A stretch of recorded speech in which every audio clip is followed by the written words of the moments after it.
आज हम लोग सीखेंगे secret of stock market. Stock market का सीक्रेट क्या है? तो स्टॉक मार्केट का सीक्रेट ये है, लेस नॉलेज, टेक्निकल नॉलेज, मोर अर्निंग। ज़्यादा कमाई, more technical knowledge, less earning. ये मैं आपको अभी प्रूफ करके बताऊंगा। आपके सामने जो चार्ट लगा हुआ है, निफ्टी बैंक का चार्ट लगा हुआ है और 1 आवर का चार्ट लगा हुआ है, और इसमें जो इंडिकेटर लगा हुआ है, मूविंग एवरेज लगा हुआ है, 5 डे और 20 डे का मूविंग एवरेज लगा हुआ है। जो ग्रीन कलर में है वो 20 डे का मूविंग एवरेज है, जो रेड कलर में लाइन है वो आपको 5 डे मूविंग एवरेज है। तो अगर कोई एक सिंपल चीज़ पर मास्टरी कर लिया जाए, जैसे मान लीजिए मूविंग एवरेज है, तो आप अगर ट्रेडिंग करते हैं तो इसी सिर्फ मूविंग एवरेज लगाइए 5 डे और 20 डे का। जब नीचे से 5 day moving average 20 day moving average को क्रॉस कर दे ऊपर के तरफ, तब आपको बाई करना है। जब 5 डे मूविंग एवरेज ऊपर से नीचे के तरफ 20 डेज मूविंग एवरेज को क्रॉस कर दे, काट दे, तब आपको सेल करना है, बियरिश हो जाना है मार्केट में। तो इसी से आप काफ़ी पैसे कमा सकते हैं। उसी तरह कैंडल स्टिक है। अगर इंट्राडे ट्रेड कर रहे हैं तो 1 आवर में कीजिए। अगर आप हफ्ते 10 दिन के लिए ट्रेड करना चाहते हैं तो इंट्राडे कैंडल पर कीजिए। अगर महीनों के लिए कर रहे हैं तो वीकली कैंडल पर कीजिए। अगर सालों के लिए कर रहे हैं तो आप मंथली कैंडल पर कीजिए। ठीक है, मंथली टाइम फ्रेम पर कीजिए। उसी तरह कैंडल स्टिक है, यहाँ 1 आवर के कैंडल लगा हुआ है। तो जब तक अपने प्रीवियस कैंडल को ऊपर वाला कैंडल क्रॉस नहीं कर जाता है, उससे नीचे नहीं आ जाता है, तब तक आपको सेल नहीं करना है। जब तक प्रीवियस कैंडल के ऊपर क्रॉस नहीं कर जाता है कोई भी टाइम फ्रेम में, तब तक आपको बाई नहीं करना है। अगर आपने कैंडल स्टिक पर ही केवल मास्टरी कर लिया, जब भी बाजार में इंटर करेंगे उस समय का जो 1 आवर का कैंडल है अपने प्रीवियस कैंडल को जब ब्रेक कर देगा ऊपर के तरफ, तब बाई करेंगे। अगर नीचे की तरफ ब्रेक कर दिया, हाई लो मार्क करके रखिए, नीचे की तरफ ब्रेक कर दिया तो सेल करेंगे। तो इसी से आप काफ़ी पैसे कमा सकते हैं।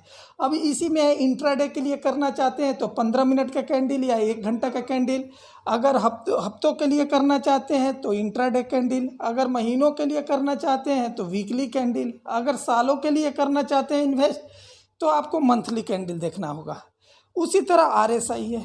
RSI अगर आप लेते हैं तो अगर RSI ऊपर से 75 से नीचे की तरफ आता है और 60 को तोड़ देता है या 55 के नीचे आता है तो आपको सेल करना है, उससे पहले नहीं करना है। उसी तरह अगर RSI नीचे से 30 से नीचे आता है या 30 के पास आता है, तब आपको बाई करना है। सिर्फ RSI पर ही आप अगर करना चाहते हैं तो नीचे जब RSI ओवरसोल्ड 30 आता है तब बाई करना है, और नीचे से ऊपर जाते समय ध्यान रखना है कि 50 से ऊपर निकल जाए तब आपको बाई करना है। ठीक है, तो ये चीज़ हो गया। इसी तरह स्टोकेस्टिक भी देख सकते हैं। स्टोकेस्टिक अगर नीचे में 20 आ जाए तो आपको बाई करना है किसी भी टाइम फ्रेम में।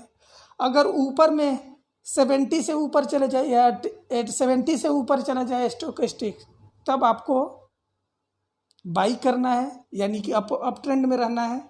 ठीक है, अगर ऊपर से 60 के नीचे आ जाता है या 50 आ जाता है तो आपको सेल करना है। तो कोई भी इंडिकेटर या कैंडल स्टिक एक में आप मास्टरी कर ले तो काफ़ी पैसे कमा सकते हैं, लेकिन बहुत ज़्यादा रिसर्च करने से या बहुत ज़्यादा ये करने से आप पैसे नहीं कमा सकते हैं। अब देखिए, इसका मंथली कैंडल पर मैं आपको दिखाता हूँ।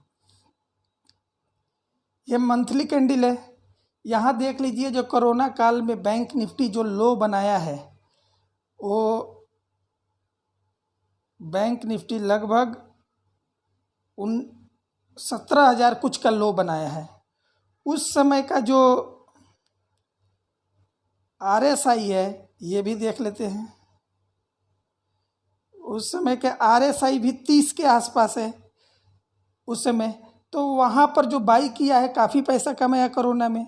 उस समय का स्टोकिस्टिक देख लेते हैं, तो उस समय का स्टोकिस्टिक 20 के आसपास है। देखिए, जब मंथली में जब सेल की बात आई तो यहाँ जो है स्टोकिस्टिक डबल टॉप लगाया है और 90 के ऊपर है।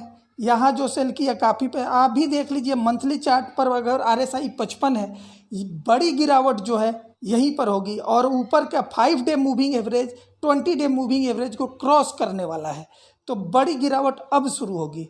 इस तरह से किसी एक चीज़ पर ही मास्टरी करके काफ़ी पैसे कमा सकते हैं, लेकिन बहुत सारे चीज़ों का आप ये करके मतलब जो इंडिकेटर या नॉलेज लेके आप मार्केट में, स्टॉक मार्केट में पैसे नहीं कमा सकते हैं। तो थैंक यू, यही हम आपको बताना था कि मोर नॉलेज बिकम पैरालिसिस वाला हाल नहीं करना है, एक चीज़ पर मास्टरी करना है। कोई भी एक simple candle stick, RSI, stochastic या 5 डे मूविंग एवरेज और 20 डे मूविंग एवरेज को लेकर आप ट्रेड बना के काफ़ी पैसे कमा सकते हैं। लेकिन उस चीज़ के साथ आपको वैसे ही वर्क करना है जैसे कंप्यूटर में सॉफ्टवेयर डाल जाता है उतना ही करता है जितना वो उसमें जो सॉफ्टवेयर में लिखा हुआ रहता है, जो सॉफ्टवेयर में डाला जाता है। उसी तरह आपको अपना ह्यूमन इमोशन को न्यूट्रलाइज करके आपको अपना वो जो भी टेक्निकल नॉलेज है उसी के अनुसार आपको फॉलो करना है, बाहर के नॉइज से प्रभावित नहीं होना है। Thank you.